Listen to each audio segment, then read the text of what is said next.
आप सभी का YouTube चैनल पर हार्दिक स्वागत, अभिनंदन। आज हम करेंगे भाषा के बारे में बात कि भाषा की प्रकृति क्या है और उसकी विशेषता क्या है। कहा जाता है कि 3 कोस पर बदले पानी और 8 कोस पर बदले वाणी। ऐसी कहावत है कि 3 किलोमीटर के बाद में पानी का स्वाद चेंज हो जाता है और 8 कोस के बाद में उसकी वाणी में परिवर्तन आ जाता है।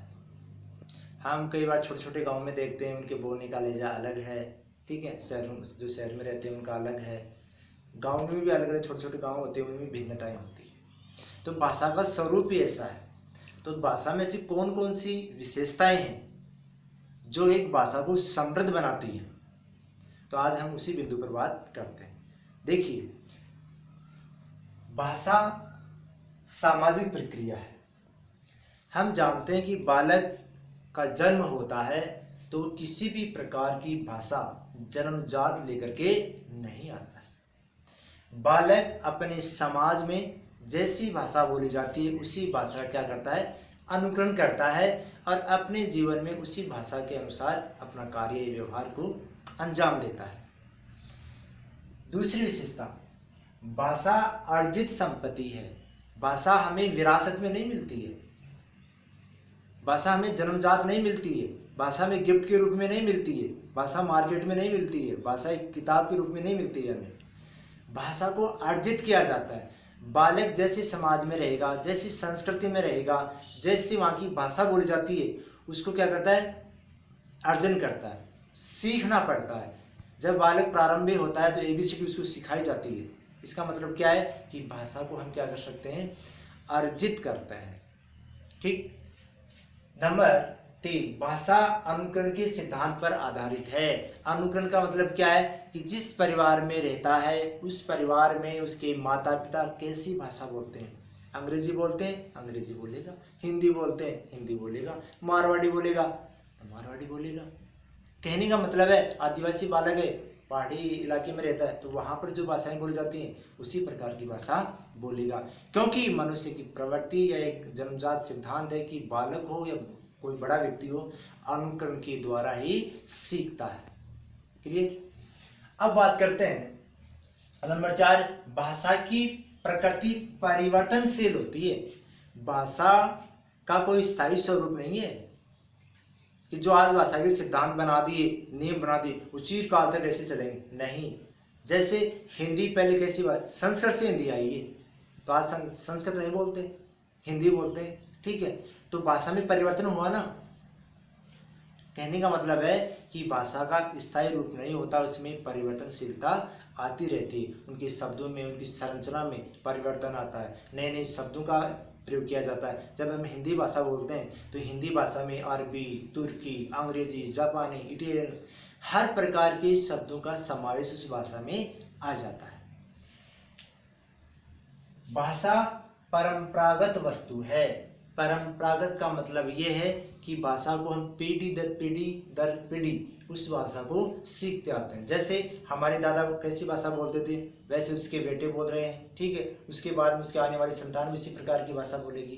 तो कहने का मतलब है कि भाषा परंपरागत से चली आ रही है। फिर भाषा का संबंध मानव जीवन से। मानव जीवन का मतलब ये है कि मानव ही एक ऐसा प्राणी है जो भाषा का प्रयोग करता है। अगर मानव के पास भाषा नहीं होती तो वह भी आज जानवरों के समान और पक्षियों के समान व्यवहार करता। इसलिए इस भाषा के द्वारा ही एक दूसरे व्यक्ति से परिचित होते हैं, एक दूसरे से संबंध बनते हैं, एक दूसरे के व्यवहार को जानते हैं, एक दूसरे के स्वभाव को पहचान पाते हैं, अपने उद्गार, अपने विचार दूसरों के सामने प्रस्तुत कर सकते हैं। भाषा का अंतिम स्वरूप नहीं है। अंतिम स्वरूप का मतलब ये है कि हिंदी भाषा हो, चाहे अंग्रेजी भाषा हो, चाहे संस्कृत भाषा हो, कि उसके नियम स्थायी हैं कि आप इन नियमों में परिवर्तन नहीं कर सकते। लेकिन परिवर्तन समय के अनुसार धीरे धीरे परिवर्तित होते रहते हैं। जैसे संस्कृत के शब्दों में परिवर्तन हुआ और उन शब्दों का परिवर्तन जो हुआ उसको हम क्या कहते हैं, तद्भव कहते हैं। कि संस्कृत की भाषा में क्या बोलते हैं, तत्सम, और उन शब्दों का विकृत रूप होकर के हिंदी भाषा में आ गई और हम उनको क्या कहने लगे, तद्भव कहने लगे। इसका मतलब तो ये हुआ कि संस्कृत के शब्दों में कोई परिवर्तन नहीं आना चाहिए था, लेकिन आया है। यही इसकी विशेषता है कि समय के अनुसार भाषा में परिवर्तन होता रहता है, या हम ये कहें कि उसका कोई अंतिम स्वरूप नहीं होता है, कि जो अब शब्द आज बोल रहे हैं आने वाले समय में इनमें भी विकृति आ सकती है। भाषाओं की संरचना भिन्न भिन्न होती है, बिल्कुल सही बात है। हर भाषाओं की संरचना भिन्न भिन्न होती है। संरचना का मतलब यह है कि जैसे मान लीजिए कि हिंदी में क्रिया अंत में आती है, ठीक है, और जैसे इंग्लिश के अंदर मध्य में आती है। इसके अलावा हिंदी में लिंग 2 प्रकार के होते हैं, संस्कृत में 3 प्रकार के होते हैं। हिंदी में वचन 2 प्रकार के होते हैं, एक वचन और बहुवचन। संस्कृत में 3 प्रकार के होते हैं। इसका मतलब ये हुआ कि हर भाषाओं की संरचना, उसके स्ट्रक्चर अलग अलग हो। भाषा का प्रवास जटिल से सरलता की ओर होता है, बिल्कुल होता है।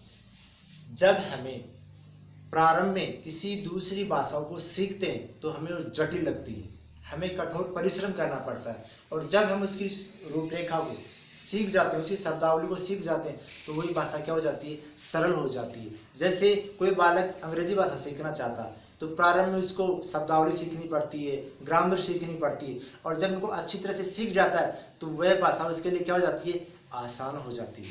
तो कहने का मतलब क्या है कि भाषा हमेशा जटिल से सरलता की ओर अपना मार्ग प्रशस्त करती है।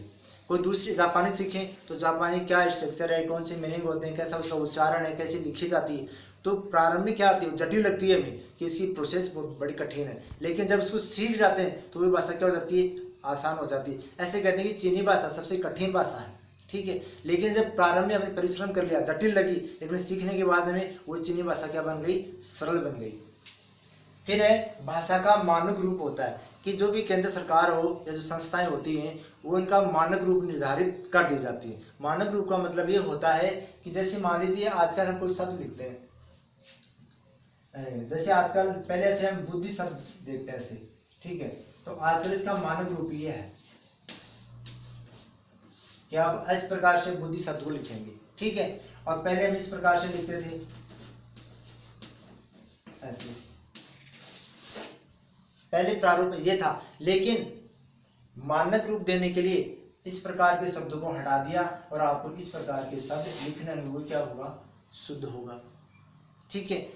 तो कहने का मतलब ये है कि हर भाषा के मानक रूप होते हैं, उनकी संरचना फिक्स होती है कि आप इस प्रकार से वाक्य को लिखेंगे तो वाक्य शुद्ध माना जाएगा, अगर उसके अनुसार नहीं लिखेंगे तो क्या माना जाएगा, अशुद्ध माना जाएगा। जैसे संधि है, समास है, उपसर्ग है, प्रत्यय है, ठीक है, वाक्य है, तो इनकी एक प्रक्रिया होती है, इनकी एक संरचना होती है, उनके अनुसार हमें कार्य करना होता है, तभी उसी भाषा को शुद्ध भाषा माना जाता है। फिर है भाषा का आकार स्वतंत्र होता है। आकार स्वतंत्र होने का मतलब ये है कि कोई भी भाषा होती है वह समय के अनुसार अपना रूप परिवर्तित कर सकती है। मैंने पहले भी उदाहरण दिया है, संस्कृत के बाद में संस्कृत से जन्म किसका हुआ, हिंदी भाषा का जन्म हुआ, और हिंदी भाषा में आ करके उसका आकार परिवर्तित हो गया। जैसे वचन संस्कृत में 3 है तो हिंदी में कितने वचन है, 2, एक वचन और बहुवचन। संस्कृत में 3 लिंग है, स्त्रीलिंग, पुल्लिंग और नपुंसकलिंग, लेकिन हिंदी में कितने हैं, 2। तो कहने का मतलब है कि हर भाषा का अपना आकार क्या होता है, स्वतंत्र होता है। तो परीक्षा में कई बार बड़ा प्रश्न आ जाता है कि भाषा की सामान्यतः विशेषताएं कौन कौन सी होती हैं, तो आपको ये विशेषता याद होनी चाहिए, ठीक है। हम फिर मिलते हैं आपको एक नई वीडियो के साथ। आपका फिर से बहुत बहुत धन्यवाद।